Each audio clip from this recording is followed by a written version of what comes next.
babae. Nahunan niya, siya ang pinakamagandang dalaga sa buong nayon. Daming nanliligaw sa kanya. Kaya lang, malungkot ang nangyari sa kanya. Totoo po ba yung kwentong ginahasa siya at pinatay? Hindi siya pinatay. Isa, dalawa, tatlo. Isa pa o, Doña Amara. Magpikit pa hukay na senyorita. Isa, dalawa, tatlo. Ayos na po, Doña Amara. Mga dalawa pa. Sige po.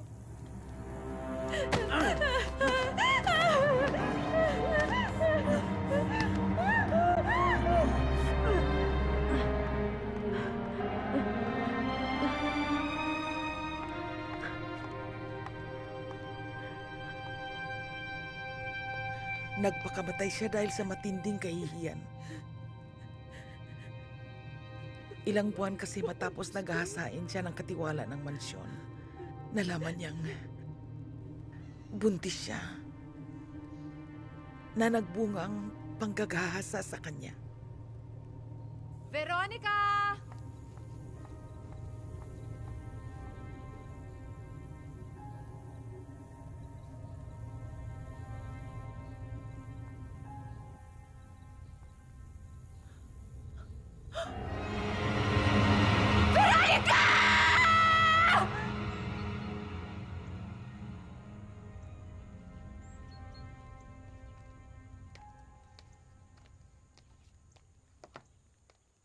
So, hindi ko talaga alam kung anong ipinakain ng Ella na yan kay Jacob.